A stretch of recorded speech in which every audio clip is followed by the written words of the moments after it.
તો વિદ્યાર્થી મિત્રો, શું તમે 2 મહિનામાં કેમિસ્ટ્રીમાં 80+ માર્ક્સ લાવવા માંગો છો? તો આ તમારા માટે જ છે વિડીયો. આપણે આજે જાણીએ ચેપ્ટર નંબર 1માં 2026 માટે કયા એમપી ક્વેશ્ચન છે, છેલ્લા 5 વર્ષમાં કયા કયા ક્વેશ્ચન આવી ગયા. તો સૌથી પહેલાં આપણે વાત કરીએ દ્રાવણો. સોલ્યુશન આ લગભગ 10 થી 12 માર્ક્સનો ચેપ્ટર છે.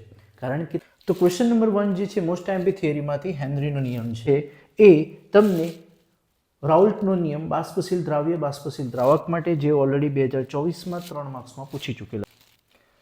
કોયડા નંબર 1.5 જે 2023માં 4 માર્ક્સમાં કોયડા નંબર 1.5 આવી ગયેલો. ક્વેશ્ચન નંબર 3 જે મોસ્ટ એમપી છે, જે આ સાલ પૂછાવાની સંભાવના પણ છે, યાદ રાખજો 2026 માટે, એ છે આદર્શ દ્રાવણો બિન આદર્શ દ્રાવણનો તફાવત આપો.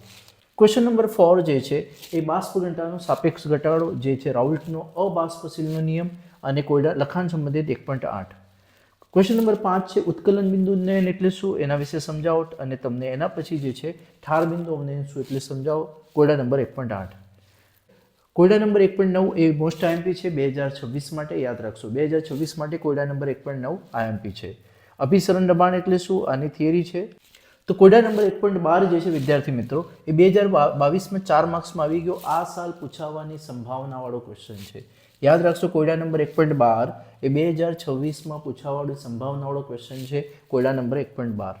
એ જ રીતે તમને જે છે કોયડા નંબર 1.13 એ પણ 2022 અને 23માં 2 વખત અલગ અલગ આવી ગયો, તો આ પણ 2026 માટે આઈએમપી છે. તો તમને 3 કોયડા આપ્યા છે, 3માંથી એક આવવાની ફૂલ સંભાવના છે આ સાલ માટે 4 માર્ક્સમાં. એ જ રીતે આપણે વાત કરીએ સ્વાધ્યાયમાંથી, તો તમને સ્વાધ્યાય 1.21 તમારે ખાસ જોઈ લેશો.